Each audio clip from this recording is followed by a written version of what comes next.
Halo anak-anak kelas 5. Kita bersyukur hari ini bertemu kembali di pertemuan yang kedua. Mari bersama-sama kita mengawali pelajaran kita dengan kita berdoa. Tuhan Yesus, terima kasih Engkau sungguh baik memberikan kesempatan bagi kami, walaupun masih tetap di rumah masing-masing, tetapi kami bisa belajar bersama. Engkau memimpin kami dari awal, pertengahan hingga pada akhirnya. Di dalam nama Yesus kami mengucap syukur dan berdoa. Amin.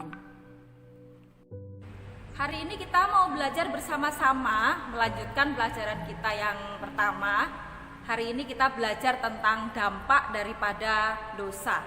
Nanti anak-anak bisa baca ayat-ayat di slide yang Miss Erna sudah tuliskan. Kalian bisa baca di sana dan kalian juga bisa pelajari. Miss Erna akan jelaskan sebentar. Nah, anak-anak, apa itu dosa? Kita mungkin pernah membayangkan, pernah memikirkan arti daripada dosa. Dosa itu menurut 1 Yohanes pasal yang ketiga ayat yang keempat adalah perbuatan yang melanggar perintah Allah atau hukum Allah.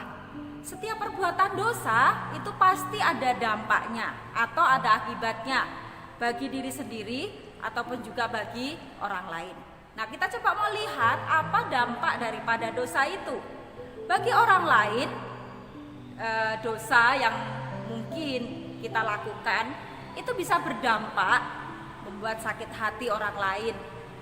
Kita juga mungkin tanpa sengaja ataupun dengan sengaja pada akhirnya kita bisa bermusuhan dengan orang lain, dan di sana juga pada akhirnya kita bisa menjadi sedih, orang-orang lain juga menjadi kecewa, dan ada banyak lain daripada dampak dosa itu.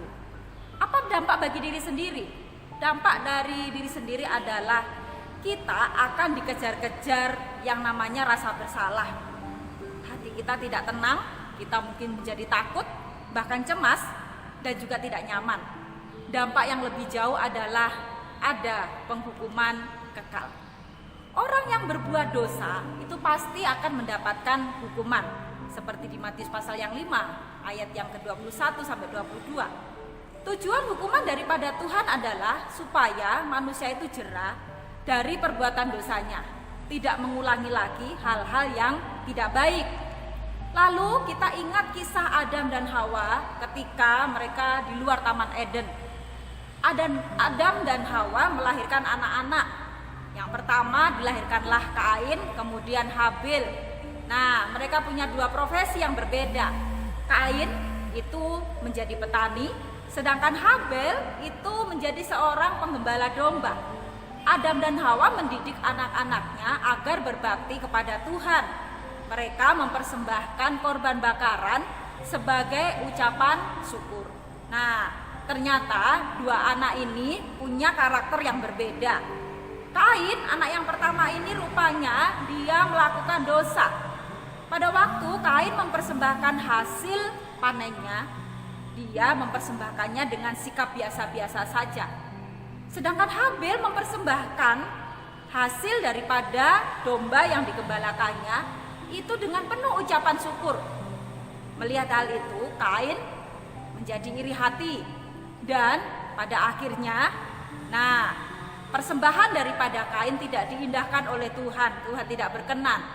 Lalu yang dilakukan oleh Kain adalah Kain kemudian membunuh adiknya, yaitu Habil. Kain tidak menghormati Tuhan karena yang berkuasa atas kehidupan dan kematian itu hanyalah Tuhan. Tetapi dia sudah melakukan kesalahan, dia sudah membunuh adiknya, yaitu Habil. Kain juga membuktikan bahwa dirinya tidak mengasihi adiknya. Nah, anak-anak, hukuman Tuhan terhadap Kain apa? Rupanya Tuhan menghukum Kain supaya Kain menjadi jera dan tidak melakukan hal yang sama.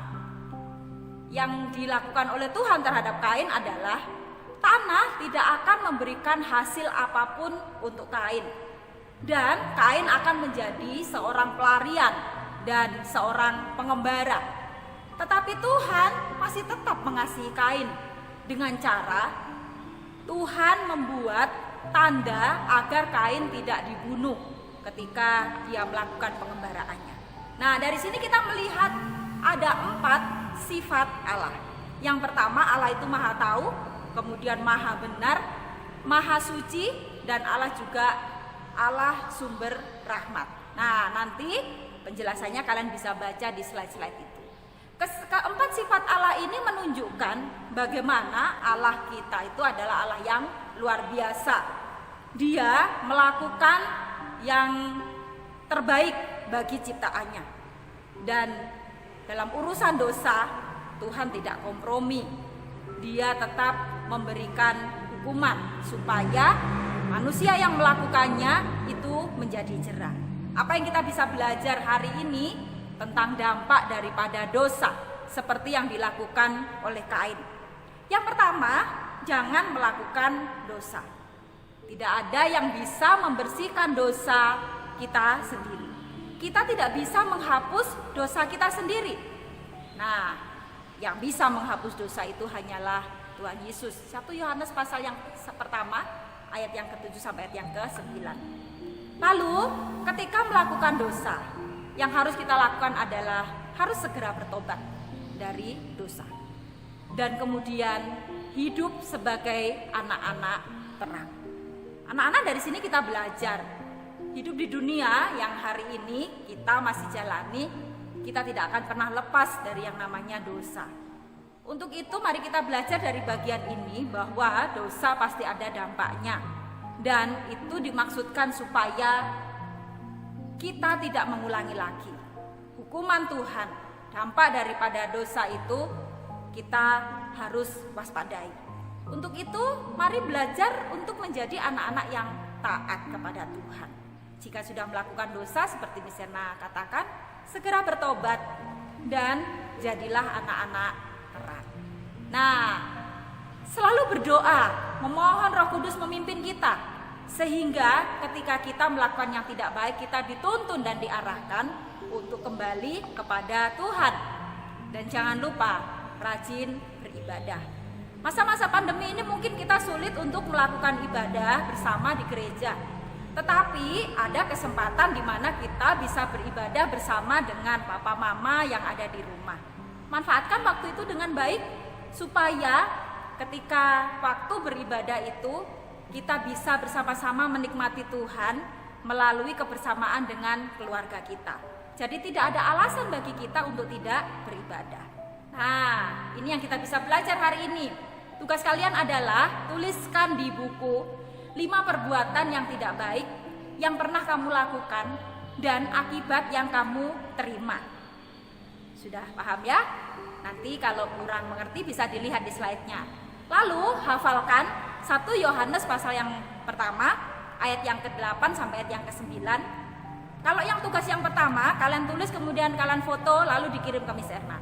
Tugas yang kedua, ayat hafalannya ini, kalau kalian sudah hafal, di video, kemudian videonya kirimkan juga ke Miss Erna.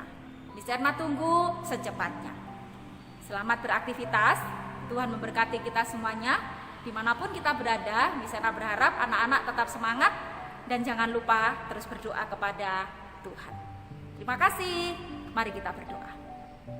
Tuhan, terima kasih, Engkau sungguh baik mengingatkan kami bahwa ketika kami berdosa ada dampak dan itu harus kami terus belajar supaya kami tidak melakukan dosa lagi.